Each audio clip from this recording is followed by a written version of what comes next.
Hi, it's me again with Corel Tips and Tricks. This morning I did a video about trying to increase your ruler's size so you could see them better. And I did a video on that, and the person I was trying to help actually changed his color, and it does make it stand out a little bit. So let me just back up here. Go to Tools, Options, Customization. The first thing that appears is your appearance, and we're gonna set it on a 125, but we're gonna set the theme on either dark or black. And then I have to move this up to hit OK.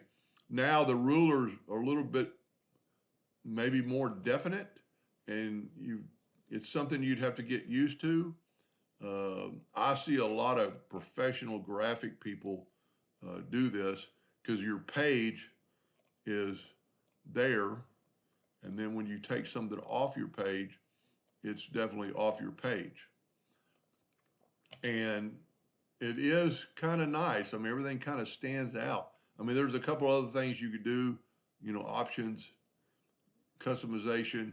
You can change the border to, whatever color you want.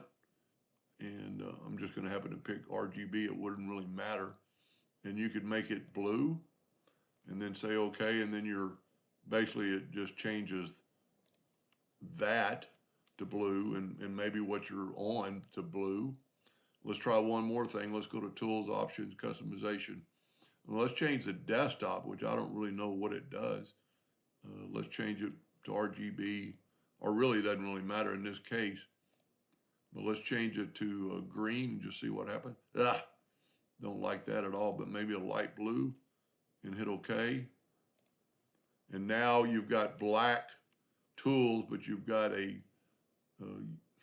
yellow or a light blue background. And of course, you can always change it right back by doing the same thing, customization. I'm going to change that back to, I don't know why that keeps coming up, Pantone. I'm going to just change it back to, maybe make it a light gray. See what that looks like. That way you can definitely tell your page. Anyway, I hope that helped a little bit. Thank you for watching.